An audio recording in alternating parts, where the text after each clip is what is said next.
Juaboso. Ai, yeah. Soa. Ewa ahoma so yebetimi ne nadi san komo no. Akoma FM. Minu Emmanuel Soa yen reporter wo Juaboso Western North bema boko de Sejo nyame adom na so e. Nyame adom bibia boko. Na wona fofo na mo ho ye. Nyame adom obi ahụ ye. So hu omo amekan. Me na fond de omo do so bia ho ye. Blue water guard for na mekan. Yeah, omo ye omo bojuma. Omo gusu bojuma. Omo bojuma. I like that. Na ede na asi wo Juaboso yesi galamsey operator bia yesi omo court remanded no. Okoya dan. Sejo menche chiefo say the we can well which you say you need water guide for security service for your anti-galamsey task force here a year juma. Na no na abanti bia ye friend say Evans Amoako. Ono no Juaboso mansin kuro bia friend say metema no. Na on the 24th of August 2025 na a police for ekokochi no. Ni na say abranti eko galamsey site a yususu say okoyi locally manufacture taxi odi tiabo ba shemu say security agency ni bia onima obeba omo site say oba bechi omo de ndie oba onkofi bi ya adaka na beba be fa ofi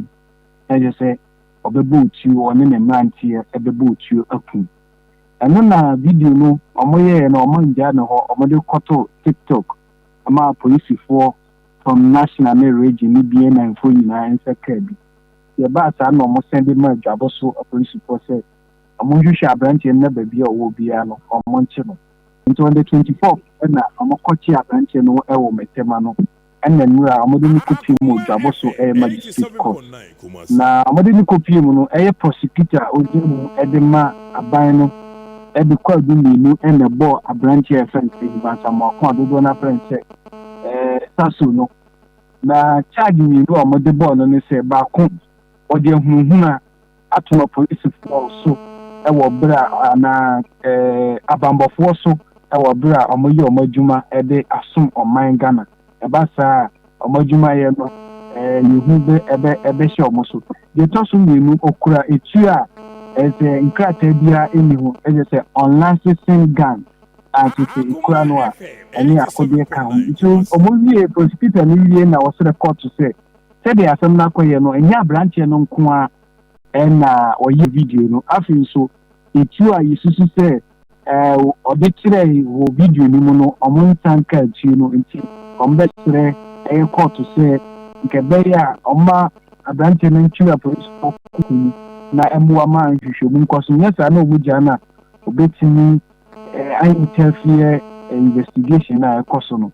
owie na jeja wote edwamu ebisa abranche ni say there a police for na prosecutor ojitum sa na so ojitum a there na okatre court no say the police for kano na prosecutor na kano onjira so no man bill e man nkofie yemi Amoako ebie na no asema odeto tue mu say one no kwese omo na ye video no waje no natum na memu no the original so asre court say o man be ni say video no na omo didi agro afin so enye ono no de court TikTok ntinke be ya court no osre no o man nkofie na omo police for hwehwemu bia omo be bia eno na court ti abrantie na asem na judge ne ka say dabi de o kan die ye ma o kopia emwa enti kokko kire aban kukumu na police for kukumu obra investigation ekoso enti on the 15th of September Sambra court na de ho bia no ebedisa na police for no ayo mo hwehwe no yi na mo de abedan court nti visa me nira abrantie na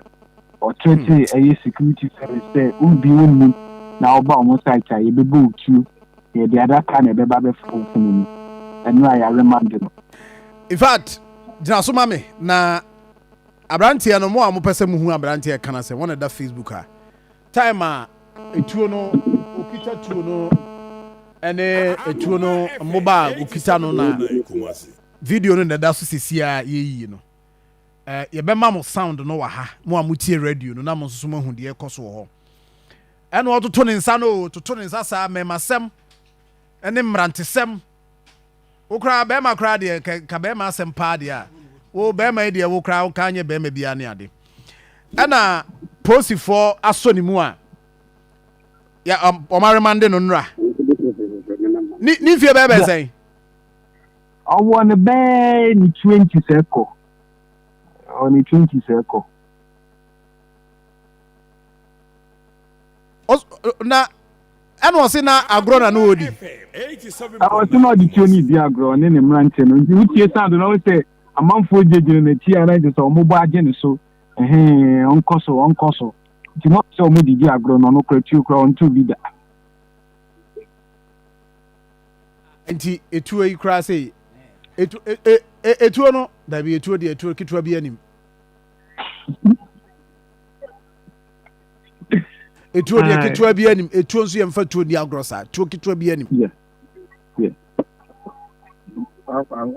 so wajina so na yentie sound no kakra okay Matthew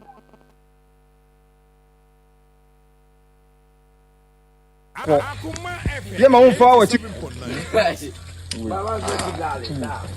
man how tell we do nimba o de abaka doko ye ma won fa wa chi nko more fire ye be cool na mo so le mo se galamsey talo why ho na ye ba I want to best for come mum na say mo se galamsey ye njai wo ye be ma no bra wo ye bra wo ba na tu be ma ye be cool ya why ho na ye ba sa mo de manimba mo de alaka be kofi ya why mo yin afi wo why pause Akoma FM 87.9 Kumasi. Tuna musiro no we. Akoma Man FM how tell we do nimba o de abaka doko ye ma won fa wa chi nko more fire ye be cool na mo so le mo se galamsey talo why ho na ye ba I want to best for come mum na say mo se galamsey ye njai njai wo ye be ma no bra wo ye bra wo ba na tu be ma ye be cool ya why ho na ye ba sa mo de manimba mo de alaka be kofi ya why mo yin afi wo why pause and was a pause that's a enti when was no di agro no not to the agro na ya agro no but no ya we say camera no ya we say camera or ya we say camera no camera siri so no we no can say captain one no I was a pause enti pause no o si we na agro di oni mi poko o post to TikTok nti afa na police ko ye san hwemi no mo hu ni pa o post video no be enyo no nko a eno ye video no nti ale omo mo ka ho no so de omo be bo investigation enti so far ono nko na say ono okase no bisu kasa wona chi say eno enti ama police fo no esre say ye remanded no one etuo na o show ye no ene etuo aboba no omo nsan nyan kan ye two enyo no nko a na eye video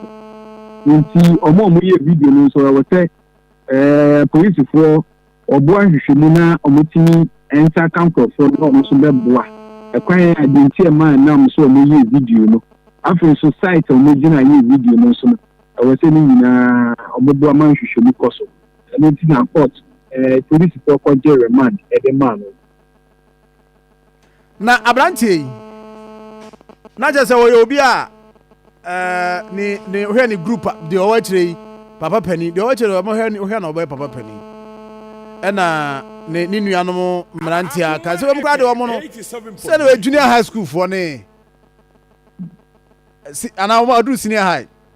ana o mo go school no dey asat now ni so mo go school there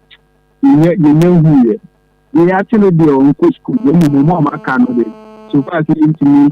enter a police one time come no dey intimi kan be jam form nti obesa ba court da ben on the 15th of September 2025 okay on the 15th of September 2025 and obeba court okay I get it. Ma apart from no, so far I heard to say in terms of fighter omo start wo ho no say na sitie ya wan kasa wudi akire bi fight ni dey ye more blue water guys for any amam this is a western of Paso omo ba adwuma omo ne police for ne anti-galamsey task force no omo ba adwuma na dey tie ni say adwuma ni kwa wiye ne dey say o so moto aso a enti obugu so atichi bi Amoako Juaboso ADC Alexander Bukwi ono anu bi amamu kotese niema wonsu no so wo bia ne so far so good ye hwese adwuma no mbetimi aye na de akwa wiye omo se ye chi omo so de yinya bia ye chi omo but de ade ba ko ye difficult se omo ni musu mu jare omo ye galamsey ni wonsu so no se omo no the water guy the phone near police phone could do na chese omo jare no omo jane ko na chese omo niema no na atam so munya chamfan ne de ye mbetimi afade ba fi no mutimi de ba ye wo so omo hye no so wo site no so omo hye no site o as a still now no 87.9 Kumasi. omo ayo maji so mbedi di nsusu no da so ti nsusu nse aso odin abo odin ko ni don ye den ibenya bi I see. Mama no ase so kwaso adi akire ye besa ba ho akire why? Na te say no. Say asemu ho nipa na pe ne ho asem. Wi ana akoyi hu ano say nyamia na man hyeda. Akoya na no still na no posi for wo mo twen dey. Mention you, enu ana me hwe video ni di the apology bay.